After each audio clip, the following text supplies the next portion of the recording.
The first line consists of the potential rental income. Sometimes it's called the potential gross revenue, the potential rental revenue, the potential gross income, or the potential gross rent. This consists of all of the leased up units at contract and all of the vacant units at market, meaning I may sign a contract for $100 a foot with a tenant, but the actual market rent is $101 a foot, meaning he got a dollar less than what the market would have gone for on the same unit. The next line is downtime vacancy, downtime or absorption and turnover vacancy. You'll see all of these synonyms in different places. That's why I'm including as many of them as possible. This is what I refer to as the actual vacancy, as opposed to the general vacancy, which I'll discuss later.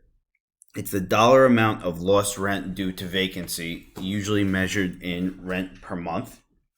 So, for example, I have a space that was leased up at $100 and the tenant leaves and the market rent is now $101 and I'm trying to lease it out at $101, but it takes me 4 months to rent it out. So if it takes me 4 months to rent it out, that's $101 a month in lost rent that I'm losing, and you'll see that appear as a negative line item against the potential rental income. The free rent, these are abated rental months. Typically, at the beginning of the lease, the tenant doesn't pay rent for a few months. It's agreed as an incentive. It allows the tenant usually to get set up, get business going without having to incur expenses. The base rental income is the potential rental income minus the downtime and free rent. Total recovery income or total reimbursement income, you'll see both of these terms. There may have been some other terms that I can't think of, but again, synonyms are a big piece of real estate finance. These are the expense reimbursements paid by the tenant. As discussed above, the tenant pays a certain amount of its expenses back to the landlord. Again, I gave you a verbal example of that where the building has $100 in expenses. The tenant occupies 10% of the space and pays back $10 to the landlord. Other income, it's not shown here, but it would go below recovery income, usually items such as parking or vending machines.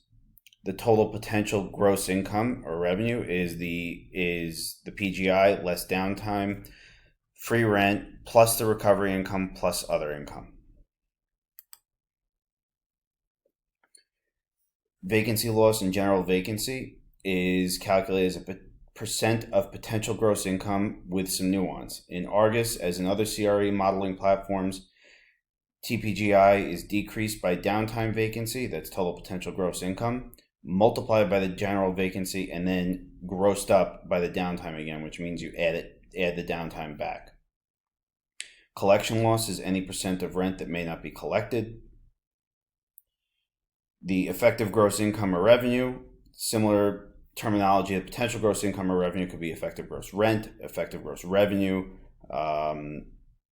They're usually just those two. Effective gross income. This is the building's gross income less any free rent, downtime vacancy, general vacancy, and collection loss. This number is important as property management fees are calculated as a percent of this number.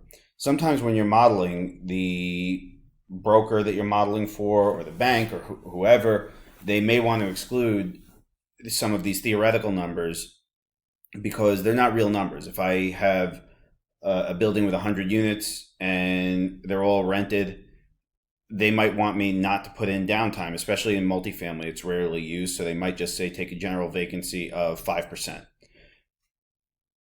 or several months. In other cases, they may only want the downtime vacancy because they know exactly what it's going to be, and therefore just add that in and don't add any general vacancy because it actually makes the building look more valuable. General vacancy, especially when you're dealing with commercial spaces, is really a purely theoretical number. Operating expenses, these are the building's operating expenses. They include real estate taxes, but not income taxes. That's an accounting thing. And property management expenses, plus anything else you might be able to think of, like janitorial expenses, insurance expense, etc. NOI is probably the most important line item in the cash flow. It's the effective gross income minus the operating expenses. This is how we derive the value of the property. We take the NOI divided by a cap rate. The reason that NOI is used as opposed to other line items that you'll see later, such as cash flow before debt service or cash flow after debt service, is because all of those other items are dictated by the policy of the individual landlord or institution. So it may be the policy not to give a leasing commission because they handle all leases in-house. It may be the policy not to do major capital improvements beyond what is necessary to keep the building going. It also may be the policy not to have any leverage. Very rare, but it could happen. Tenant improvements and leasing commissions I had defined in the leasing section. Capital reserves are $1 per square foot amount put into a reserve account to cover major capital expenditures. This is particularly important in times like these when you have a massive virus that has caused many people to be laid off. They might not be able to pay rent. While I said that it is for covering capital expenditures, there also might be a case where the bank requires you to have an interest reserve to make your interest payments. In the most recent crisis, many properties, including properties I've invested in, were able to get interest-only periods where we didn't have to pay principal on the loan, but we did have to pay interest. So having a large interest reserve account allows you to cover that interest just in case you lose some rental income. Always important to keep expense reserves. You never know where the economy is going to go, or in particular, if you have a commercial building that doesn't have many tenants, you could lose 50% of your income, and you got to be able to carry the building. Capital improvements, I didn't show them in this example, but they would go between net operating income and net cash flow.